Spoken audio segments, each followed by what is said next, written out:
Irrationnel. Et à l'opposé de cette Grèce qui va mal, l'Europe du Nord, elle, affiche sa bonne santé, le Danemark notamment, une économie florissante, un taux de chômage faible, des impôts élevés et un pays où l'on est, dit-on, les plus heureux du monde. Alors quelle est la clé de cette réussite? Eh bien vous allez voir que tout repose sur la notion de confiance, de l'école à l'entreprise. Carnet de route signé Alexia Mayer et Pauline Juvigny. Ce matin-là, dans sa poussette, le petit Elias, 1 an, termine seul sa sieste sur le trottoir. Pour sa mère, c'est une tradition car le froid est bon pour sa santé. Si les enfants sont dehors, c'est que la question de la sécurité ne se pose jamais ici. Pourquoi y a-t-il autant de bébés laissés seuls à l'extérieur au Danemark? Je pense que c'est parce qu'il ne se passe jamais vraiment rien. On n'entend jamais dans les journaux de mauvaises nouvelles. Donc ce n'est pas vraiment une prise de risque. Nous voici au Danemark, un pays où la société est basée sur la confiance. À l'opéra, 1300 personnes laissent tous les soirs leur manteau sans surveillance, car ici 8 personnes sur 10 ont confiance en leur prochain. C'est 4 fois plus qu'en France. Ah là, il y a aussi encore un bébé qui dort pas d'ailleurs.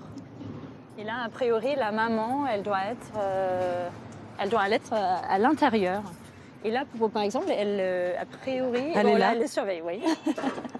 Malin Ridal est une auteure danoise. Pour elle, cette confiance fait partie de l'ADN de son pays.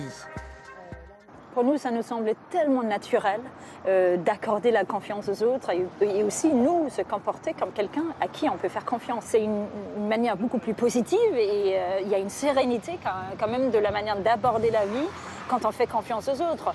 Et cette sérénité se constate aussi dans les rues piétonnes de la capitale danoise. Ici, la plupart des enseignes exposent une partie de leurs marchandises à l'extérieur, sans surveillance, sans antivol. Là, c'est 400 couronnes, 450 couronnes. Ça fait combien en euros? Ça fait à peu près 60-65 couronnes.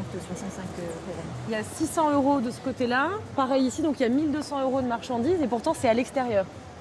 Oui, mais à la fois, il y a la base de confiance, mais personne surveille, mais tout le monde surveille. Je pense qu'il va y avoir une réaction de passants. Si là, je prends un manteau et que je pars en courant, les passants réagissent. On va pas faire le test. Non. Pourquoi une telle confiance? Ce pays de 5 millions d'habitants fonctionne comme une tribu, un groupe uni, une société égalitaire. Pour en savoir plus, nous avons posé la question à Morten Frederiksen, sociologue et spécialiste de la question. Ce qui est caractéristique du Danemark, c'est que nous sommes un pays homogène à plusieurs titres. Le pays est culturellement homogène, les inégalités salariales sont réduites aussi. Donc les gens pensent se comprendre, se connaître fondamentalement. Et c'est l'explication du haut niveau de confiance. Les gens pensent connaître les envies et les intentions des autres. Et la confiance, cela s'apprend très tôt. Dans cette école, dès l'âge de 8 ans, la récréation se passe en plein cœur de Copenhague. Les élèves traversent seuls la rue pour jouer à l'extérieur, car ici, ils sont responsabilisés dès leur plus jeune âge. Hello. Bonjour. Bonjour Alexia. Merci de me recevoir. On commence? Oui. C'est l'heure de classe. Maintenant. Ok. Est-ce que vous vous souvenez du sujet du jour? On parle de quoi aujourd'hui? On parle de confiance. Une fois par semaine, les jeunes Danois abordent des thèmes de société en classe, et ce, dès le CP comme ici.